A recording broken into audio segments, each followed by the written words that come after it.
एक बार की बात है, यमुना पार एक गांव था। वहां बाबूलाल नाम का एक गांव वाला रहता था।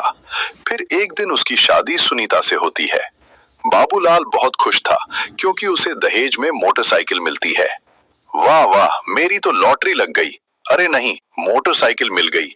मेरे खड़ूस बाप ने तो मुझे दिलवाई नहीं। अरे कम से कम मेरे ससुर ने तो मेरे दिल की आवाज सुन ली। अरे वाह वाह ससुर जी, आपकी जय हो, जय हो।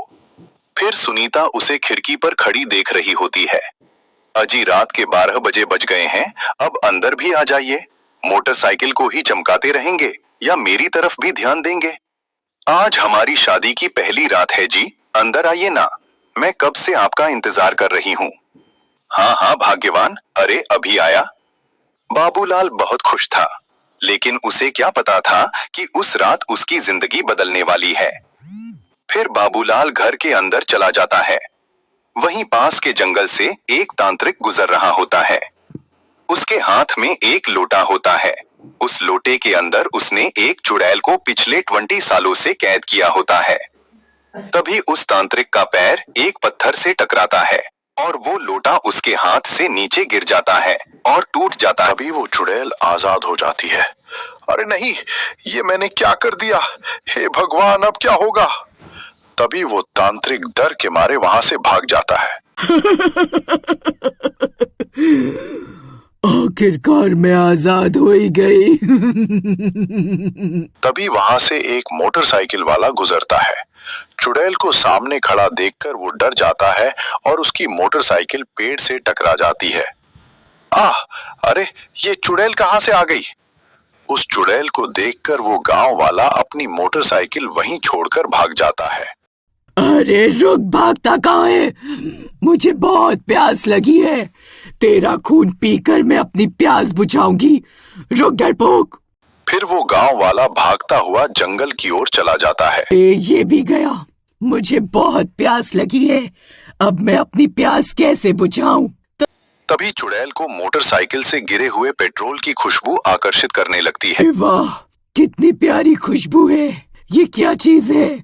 फिर चुड़ैल नीचे मुंह करके जमीन पर पड़ा हुआ पेट्रोल चाटने लगती है। इसका स्वाद तो खून से भी अच्छा है। ये क्या चीज है? जो भी है बहुत बढ़िया है। फिर चुड़ैल मोटरसाइकिल की टंकी का पूरा पेट्रोल पी जाती है। मजा आ गया। फिर चुड़ैल और ज्यादा पेट्रोल की तलाश में गांव पहुंच जाती है। गांव में किसी के पास भी कार नहीं होती, बस कुछ चुनिंदा लोगों के पास मोटरसाइकिल होती है। फिर चुड़ैल की नजर बाबूलाल की नई नवेली मोटरसाइकिल पर पड़ती है। फिर वो उसकी मोटरसाइकिल के पास बैठ जाती है और मोटरसाइकिल का पेट्रोल पाइप निकालकर पेट्रोल पीने लगती है। मजा आ गया। फिर चुड़ैल पूरी पेट्रोल की टंकी खत्म करके वहां से आगे बढ़ जाती है। वहीं बाबूलाल अपनी पत्नी के साथ कमरे में बैठा होता है। दहेज में मोटरसाइकिल मिलने की खुशी में वो फूला नहीं समझ। अरे सुनीता, आज मैं बहुत खुश हूँ। मेरे प्यारे ससुर जी ने मेरा बचपन का सपना पूरा कर दिया। वाह वाह। अजी अब बस भी कीजिए, कितनी खुशी मनाएंगे। अरे सुनीता, मुझे रहा नहीं जा रहा। पता नहीं कब सुबह होगी और कब मैं मोटरसाइकिल को पूरे गांव में घुमाऊंगा। अजी सुबह होने का इंतजार क्यों करना? अगर आप चाहो तो हम अभी घूमने जा सकते हैं। चलिए एक चक्कर लगाकर आते हैं। वाह वाह, अरे तुमने तो मेरी मुंह की बात छीन ली। चलो जल्दी चलो। फिर बाबूलाल और सुनीता खुशी खुशी घर से निकलते हैं और मोटरसाइकिल पर बैठकर गांव में घूमने निकल पड़ते हैं। लेकिन कुछ दूर जाते ही मोटरसाइकिल झटके मारने लगती है। अरे अरे, ये क्या हो गया? ये झटके क्यों मार रही है? अजी आपको मोटरसाइकिल चलानी तो आती है ना, ठीक से चलाइए। ये झटके क्यों मार रहे हैं? तभी मोटरसाइकिल झटके मारते मारते रुक जाती है। अरे अरे, इसे क्या हो गया? फिर बाबूलाल बहुत देर तक कोशिश करता है, लेकिन मोटरसाइकिल स्टार्ट नहीं होती। ओह, मुझे तो पहले ही ससुर जी की नियत पर शक था। पता नहीं क्या खटारा मोटरसाइकिल दी है। कुछ कदम चलते ही खराब हो गई हूँ। अजी खबरदार, अगर मेरे पापा के बारे में कुछ भी कहा तो मुझसे बुरा कोई नहीं होगा। अरे अब इस मोटरसाइकिल को खटारा नहीं कहूँ तो क्या कहूँ? कुछ कदम चलने पर ही खराब हो गई। सस्ता मॉडल खरीदा है ससुर जी ने पैसे बचाने के चक्कर। अरे नास मिटे, तू साइकिल पर ही सही था। तुझे तो मोटरसाइकिल दिलवानी नहीं चाहिए थी। मैं कल ही पापा को फोन करके मोटरसाइकिल वापस भिजवा दूंगी, फिर चलाना अपनी खटारा साइकिल। अरे प्रियतम, तुम तो नाराज हो गई। अरे मैं तो मजाक कर रहा था। फिर बाबूलाल मोटरसाइकिल हिलाकर देखता है तो उसे टंकी से पेट्रोल की आवाज नहीं आती।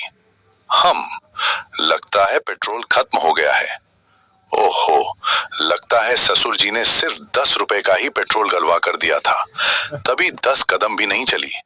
फिर जैसे तैसे वो मोटरसाइकिल को धक्का मारकर वापस घर ले आते हैं और थके हारे सोने चले जाते हैं। वहीं दूसरी तरफ चुड़ैल पेट्रोल की तलाश में पूरे गांव में घूम रही होती है। आज तो मजा आ गया, कल फिर आऊंगी। फिर सुबह होने पर बाबूलाल मोटरसाइकिल को जैसे तैसे पेट्रोल पंप पर लेकर जाता है और पेट्रोल टैंक फुल करवाता है और अपने काम पर चला जाता है। फिर आधी रात होने पर चुड़ैल दोबारा गांव में आती और बाबूलाल की मोटरसाइकिल का पूरा पेट्रोल पी जाती। फिर अगले दिन सुबह होने पर बाबूलाल मोटरसाइकिल स्टार्ट करने की बहुत कोशिश करता है, लेकिन वो स्टार्ट नहीं होती। फिर वो मोटरसाइकिल को हिलाकर देखता है। अरे ये क्या, अभी कल ही तो टंकी फुल करवाई थी। अरे इतनी जल्दी खाली कैसे हो गई। फिर वो दोबारा पेट्रोल पंप जाता है और पेट्रोल फुल करवाता है। फिर अगले दिन चुड़ैल फिर आती है और पूरा पेट्रोल पी जाती है। फिर रात होने पर सुनीता और बाबूलाल खिड़की से छुपकर मोटरसाइकिल पर नजर रखने लगते हैं। तभी थोड़ी देर में चुड़ैल वहां आती है और मोटरसाइकिल के पास आकर बैठ जाती है और पेट्रोल पीने लगती है। ये देखकर उनकी आंखें फटी की फटी रह जाती है। चुड़ैल, अरे अरे ये चुड़ैल कहाँ से आ गई गांव में, और ये पेट्रोल क्यों पी रही है।